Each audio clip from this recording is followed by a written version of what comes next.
यानी 26 जनवरी 1950 को ये नाफिज किया गया, लेकिन बाज़ाब्ता असेंबली में पास हुआ वो 26 नवंबर 1949 को, यानी 2 महीना पहले इसको पास किया गया। पास होने के बाद इसको नाफिज किया गया 26 जनवरी को। अच्छा, 26 जनवरी को ही क्यों नाफिज किया गया जनाब? 26 नवंबर को क्यों नहीं नाफिज किया गया था 1949 में? इसलिए कि अंग्रेज के तरफ से एक डोमिनियन स्टेटस का ऑप्शन दिया गया। क्या कहा था? 1928 के अंदर पंडित जवाहरलाल नेहरू को कि ये देश में जितने भी स्टेट है वहाँ हुकूमत आपकी रहेगी लेकिन लीडर मेरा रहेगा। तो पंडित जवाहरलाल नेहरू ने कहा कि बिल्कुल नहीं। मौलाना अबुल कलाम आजाद ने कहा, मौलाना हिफ्जुर रहमान सुहारवी ने कहा कि अब हम संपूर्ण स्वराज दिवस मनाएंगे। ऐसा नहीं कि देश में हमारा बंगाल हमारा रहेगा और बंगाल का सीएम तुम्हारा रहेगा ब्रिटिश का, हम मानने के लिए तैयार नहीं है। तो यही 26 जनवरी 1930 को बाज़ाब्ता तौर पर लाहौर में, पहले यही था, बाद में न बना है लाहौर पाकिस्तान का हिस्सा, पहले तो हमारे इस देश का हिस्सा था। लाहौर में 26 जनवरी 1930 को संपूर्ण स्वराज दिवस मनाया जाता था। उसी दिन को ऐलान किया गया जब 26 नवंबर को 1949 को पास हो गया। कहां पर? वहां पर असेंबली के अंदर। तो कहा कि आज नाफिज नहीं किया जाएगा, बल्कि 26 जनवरी जब सारे भारत के लोग जमा होंगे वहां पर ये कानून को नाफिज किया जाए, पूरी दुनिया पूरे भारत के लोगों के सामने रखा जाए। तो वही 26 जनवरी 1950 को हमारे देश का कानून नाफिज किया गया। बाकी जो 29 महीने किस कानून के तहत देश चला है, ये British rule general government Lord Mountbatten के मरने के बाद उसी बीच में एक बहुत बड़े गोपालाचार्य उनको जनरल गवर्नर बना गया था हमारे भारत को। लेकिन जब 26 जनवरी 1950 को कानून नाफिज किया गया तो सबसे पहले जो राष्ट्रपति जो गवर्नर बनाए गए, राष्ट्रपिता जिनको बनाया गया, वो हम सबको और आप सबको मालूम होना चाहिए कि उस वक्त के जो डॉक्टर साहब थे उनको बनाया गया था भारत का सबसे बड़ा राष्ट्रपति, उस वक्त उनको बनाया गया था। उस वक्त से हमारा भारत उसी दिन से हम 26 जनवरी गणतंत्र दिवस 26 जनवरी को यानी कानून के दिन के तौर पर हम मनाते हैं। और ये कानून का दिन यूं ही हमें नहीं मिला है, बड़ी कुर्बानियों के बाद हमको मिला है और हमने यकीनन कुर्बानी पेश की है इस देश के लिए। अगर कोई बोलता है, अगर कोई हमारे इस देश की देशभक्ति के लिए अगर किसी को शक होता है तो मेरे भाइयों आप बताओ, आज जो भारत रिजर्व बैंक, ये भारत के स्टेट बैंक हम यूज करते हैं, इस्तेमाल करते, किसका बनाया हुआ है? ये मीर उस्मान का बनाया हुआ भारत के स्टेट बैंक ऑफ हैदराबाद। वो इतना मालदार था, यही मीर उस्मान जिनके नाम पर उस्मानिया यूनिवर्सिटी हैदराबाद के अंदर है 500 टन सोना इन्होंने दान किया था। मैंने पहले भी तकरीर में कही थी, आज भी कहता हूँ उन लोगों से जो नहीं जानते, जो इस टोपी और दाढ़ी वाले की इनकी कुर्बानियों को और इनके आविष्कार को नहीं जानते हैं, उनको जानने की जरूरत है। हम नबी वाले ही नहीं हैं बल्कि इस देश की तकदीर को हमने बदला है। जब 1962 के अंदर मुकाबला होना था चाइना से, भारत के पास पैसा नहीं था, भारत के पास टैंक नहीं थे, गोला और बारूद नहीं था, तो दक्कन पहुंचे थे हैदराबाद। उस वक्त के मीर उस्मान के पास गए, 500 टन सोना दिया था लाल बहादुर शास्त्री को, जाइए चाइना से मुकाबला कीजिए। अगर उस वक्त उस्मान साहब ने 500 टन सोना मदद नहीं देते, ताउन पेश नहीं करते, तो भारत का आधा हिस्सा चाइना के अंदर होता। बताओ भारत के अंदर आज तो तुम निकले हो बिल से, आज तुम्हारा वजूद हुआ है वीएचपी और विश्व हिंद परिषद और हिंदू महासभा के लोग, आरएसएस के लोगों, तुम्हारा वजूद नहीं था। उस वक्त में कुर्बानी किसने दी थी? उस वक्त 500 टन सोना देने वाला कौन? मीर उस्मान का नाम आता। मुस्लिम अलीगढ़ यूनिवर्सिटी में 5 लाख का सोना, 5 लाख उन्होंने ताउन किया, लेकिन हिंदू बनारस यूनिवर्सिटी को 10 लाख से ताउन उन्होंने पेश किया। ये कुर्बानी हमारी रही। ये अमृतसर से लेकर कलकत्ता तक का जो हाईवे किसका बनाया हुआ? हम सबको मालूम होना चाहिए शेर शाह सूरी का बनाया। पेड़ जो लगाते हैं हाईवे के नीचे जो पेड़ लगाते, कौन लगाया? इस पेड़ को लगाने का रिवाज शेर शाह सूरी ने शुरू किया। कौन था? एक बहुत बड़ा सिपह सालार आजम था मुगल का, उस वक्त का। और मेरे भाइयों, ये तो है इल्जाम लगा देते हैं ऐसा है वैसा है। गाइडेड मिसाइल कोई बनाया आज तक भारत के अंदर? कौन बनाया guided missile? Doctor APJ Abdul Kalam. Guided missile का मतलब जिधर आदमी जाएगा उधर मिसाइल घुसेगा। यहाँ से मिदनापुर जाएगा तो वो मिसाइल उधर जाए, खड़गपुर जाएगा तो वो मिसाइल उधर जाए, हावड़ा जाए तो वो मिसाइल उधर जाएगा। बनाया कौन? डॉक्टर एपीजे अब्दुल कलाम। बताइए, एक नहीं 5 मिसाइल बनाकर, त्रिशूल, पृथ्वी, अग्नि, आकाश। बताइए, अग्नि को बनाने में बहुत फेल हुए, लेकिन अग्नि को बनाते बनाते 10 से 15 साल लगे और इतना ताकतवर मिसाइल बनाया इन्होंने, रॉकेट लॉन्च किया। किसी रॉकेट से 104 नहीं 105 सैटेलाइट को भेजा इसी के रॉकेट से। किसने? अमेरिका घुटना टेक दी कि डॉक्टर एपीजे अब्दुल कलाम नमस्ते आपको भैया, इसलिए कि इतने कम पैसों में आपने इतना बड़ा मिसाइल रॉकेट लॉन्च किया। बताइए कौन? डॉक्टर एपीजे अब्दुल कलाम। हमारी ये कुर्बानी तब भी हमको आज क्या बोलते हैं? 35 जो मेंबर के नाम होने चाहिए, कानून साज जो कमेटी बनी थी, जो 279 लोगों की, 290 लोगों की, उनमें से 35 में से किसी का नाम नहीं, सबका नाम काट काट कर निकाल कर हटा दिया। सिर्फ एक नाम बाकी रह गया, मौलाना अबुल कलाम आजाद। बाकी 34 नाम कहाँ? मिटा दो तुम, लेकिन भारत के संविधान में लिखा हुआ है, ओरिजिनल जो संविधान लिखा, उसी संविधान के पेज पे देखिए 279 लोगों का सिग्नेचर है। उनमें से 35 अराकीन जो हैं मुस्लिम, मौलाना हिफ्जुर रहमान, मौलाना अबुल कासिम खान आपके बंगाल के, मौलाना अबुल कलाम आजाद, बेगम रसूल, हैदर अली जनाब, सैफुर रहमान, उबैदुर रहमान, खान उबैदुल्लाह, ये मौलाना हसरत मोहानवी, इनके नाम नहीं हटा सकते। इनका नाम आज भी लिखा हुआ है भारत के संविधान में, भारत के उस ओरिजिनल उस बुक के अंदर। 26 जनवरी मनाते हैं हम राष्ट्रगान गाते, जो गाना जरूरी है। जनमन गण अधिनायक जय है भारत भाग्य विधाता, पंजाब सिंध गुजरात मराठा, ये हम गाते हैं, शान के साथ गाते। और हम यूं भी गाते, सारे जहां से अच्छा हिंदुस्तान हमारा, पूरी दुनिया से बेहतर और अच्छा हमारे लिए हिंदुस्तान है। इससे बड़ी देशभक्ति क्या चाहिए? जब जरूरत पड़ती है चाइना से तो 500 टन का सोना हम ही ला करके दे देते। जब खूबसूरती की बात आती है तो ताजमहल हमारा ही बनाया हुआ नजर आता। जब ऊंची मीनार की बात आती है तो कुतुब मीनार हमारा चमकता और दमकता। जब जापान, फ्रांस, रशिया, इन गाइडेड मिसाइल इनके पास है, भारत के पास नहीं। कौन बनाएगा? कौन बनाएगा? सबसे पहले डॉक्टर एपीजे अब्दुल कलाम बनाकर खड़ा करते। लो जी, एक से एक मिसाइल। सबसे पहले कौन सी मिसाइल बनाई गई? त्रिशूल बनाया। दूसरे नंबर पर आकाश बनाया, तीसरे नंबर पर नागा बनाया, चौथे नंबर पर पृथ्वी बनाया, 5वें नंबर पर दुनिया का सबसे कम कीमत में सबसे ज्यादा शक्तिशाली अग्नि बना करके दिया। आज तक पूरी दुनिया में इतना शक्तिशाली मिसाइल बनाया हुआ 5000 किलोमीटर दूर तक मार करने वाली मिसाइल अग्नि किनका बनाया हुआ? डॉक्टर एपीजे अब्दुल कलाम का बनाया हुआ। 26 जनवरी है, इसीलिए मैं बोल रहा हूँ, ये इतिहास हमारा और आपका। कुरान पढ़ते थे, उनकी संदूक में है ना, डॉक्टर एपीजे अब्दुल कलाम के संदूक में कुरान रहता है, वो कुरान की तिलावत करते थे।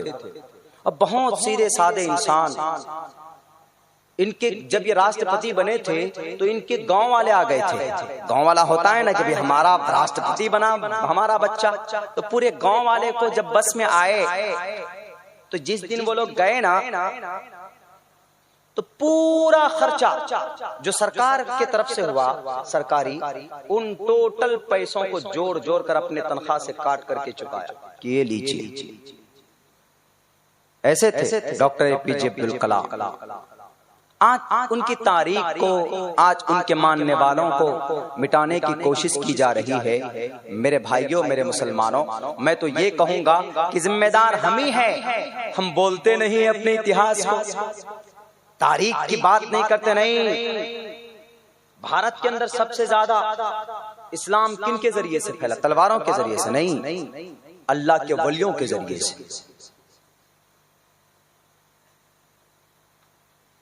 सब जानते हैं मोइनुद्दीन चिश्ती रहमतुल्लाह अलैह जिधर से जाते थे नक्शा बदल जाता था। बाबा फरीदुद्दीन गंज शकर, अकाबिर औलिया अल्लाह की शक्लें इतनी नूरानी होती थी, उनके जरिए से इस देश के अंदर में फैला है इस्लाम। शक्ल देखते थे, उनका बिहेव देखते थे, इस्लाम लोग अरे इतना अच्छा मजहब है। चलो कि मदीना पहुंचा है जब दीवाना, मदीना पहुंचा है जब दीवाना, कभी इधर से कभी उधर से।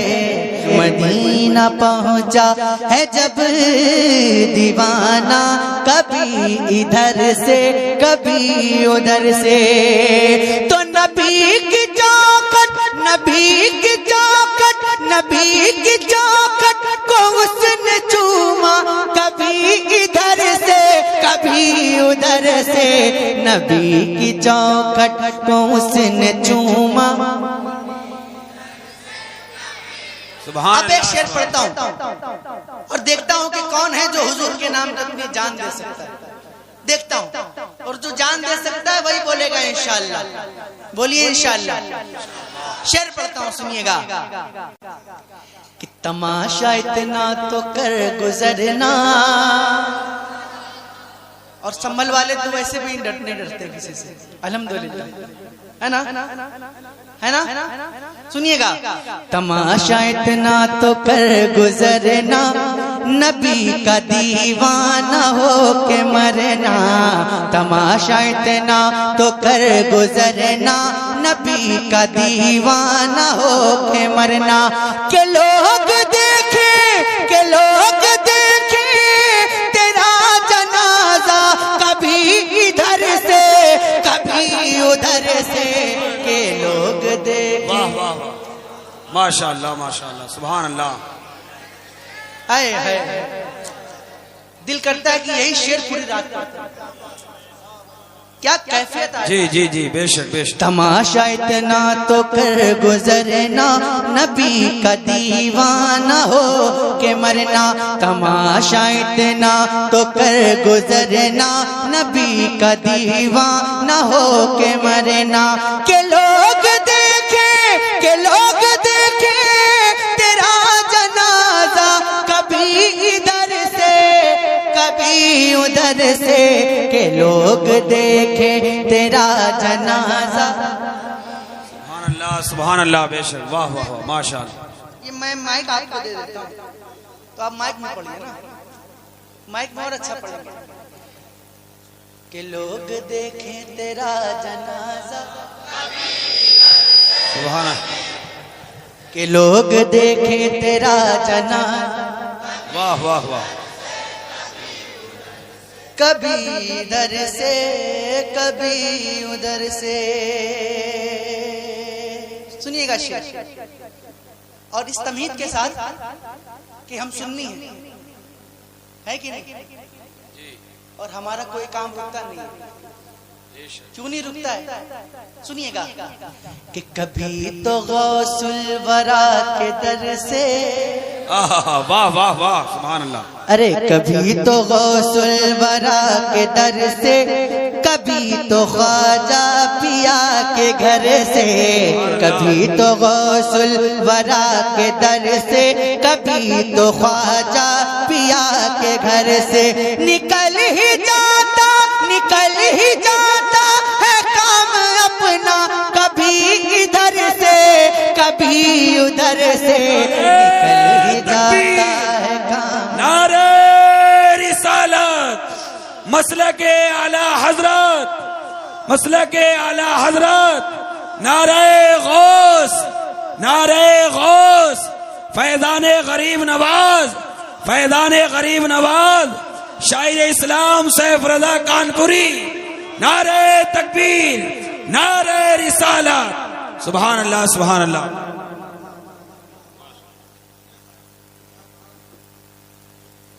कहते सुभान अल्लाह और जोर से। कभी तो गौसुल वरा के दर से, कभी तो ख्वाजा पिया के घर से, सुभान कभी अल्लाह, तो सुभान गौसुल वरा के दर से, कभी तो ख्वाजा पिया के घर से निकल ही जाता है काम अपना, कभी इधर से कभी उधर से। वाह निकल ही वाह, जाता है काम अपना, निकल ही जाता है काम अपना, क्योंकि इधर बरेली, इधर बरेली उधर की चौचा, वाह वाह वाह, इधर बरेली उधर की चौचा, इधर बरेली उधर की चौचा, वहाँ पे कलियर यहाँ पे देवा, इधर बरेली उधर की चौचा, वहाँ पे कलियर यहाँ पे देवा, मिला है वलियों का हमको सदका, कभी इधर से कभी उधर से, मिला है वलियों का हमको सदका। सुभान अल्लाह, सुभान अल्लाह। या गौस जिंदाबाद, जिंदाबाद।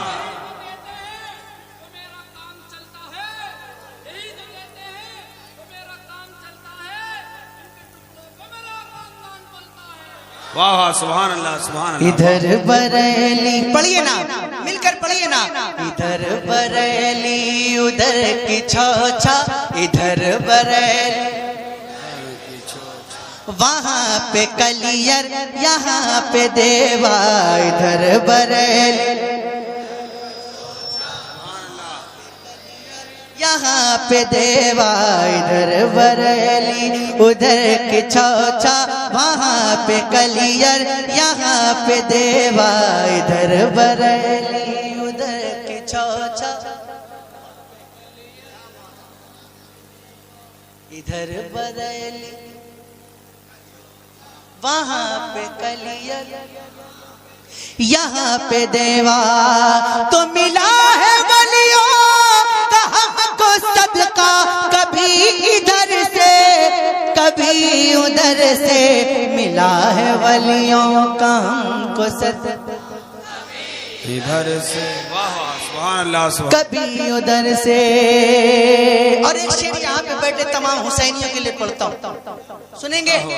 तो जरा एक बार हुसैनी अपने हाथों को उठाकर कहते या हुसैन, और जोर से कहते या हुसैन, और जोर से कहते या हुसैन, कि बचाने दीने नबी की अजमत जो रन में निकला अली का बेटा, बचाने दीने नबी की अजमत जो रन में निकला अली का बेटा, तो यजीद कुत्तों को चमक मारा, यजीद कुत्तों को चमक मारा, कभी इधर से कभी उधर से, यजीद कुत्तों।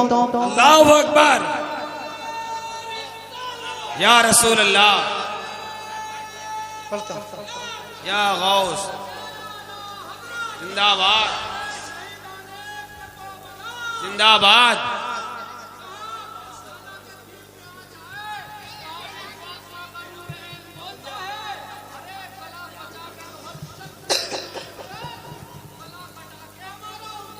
वाह वाह, सुभान अल्लाह, सुभान के बचाने दीने नबी की अजमत जो रन में निकला अली का बेटा, बचाने दीने नबी की अजमत जो रन में निकला अली का बेटा, तो यजीद कुत्ता को चमके मारा, कभी इधर से कभी उधर से, यजीद कुत्तों को जम के मारा। सुभान अल्लाह, सुभान अल्लाह, माशाअल्लाह, वाह वाह। यजीद कुत्तों को जम के मारा, यजीद कुत्तों को जम के मारा, उधर से। या इस शेर को मैं थोड़ा सा तब्दील करके पढ़ता हूँ दौरे हाजिर के हवाले से, सुनिएगा। जी अता हो, अता हो। कि बचाने दीने नबी की अजमत जो रन में निकला रजा का अख्तर, बचान दीने नबी की अजमत। अब जो टनाटन सुननी है वो बोलेगा, बचान दीने नबी की अजमत, जो रन में निकला रजा का अख्तर। तो वहाबियों को पटक मारा, कभी इधर से कभी उधर से, वहाबियों को। अल्लाहु अकबर।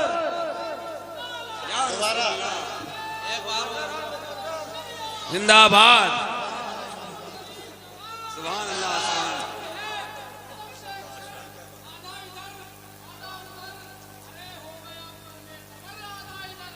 सुभान अल्लाह सुभान अल्लाह माशाअल्लाह। वाह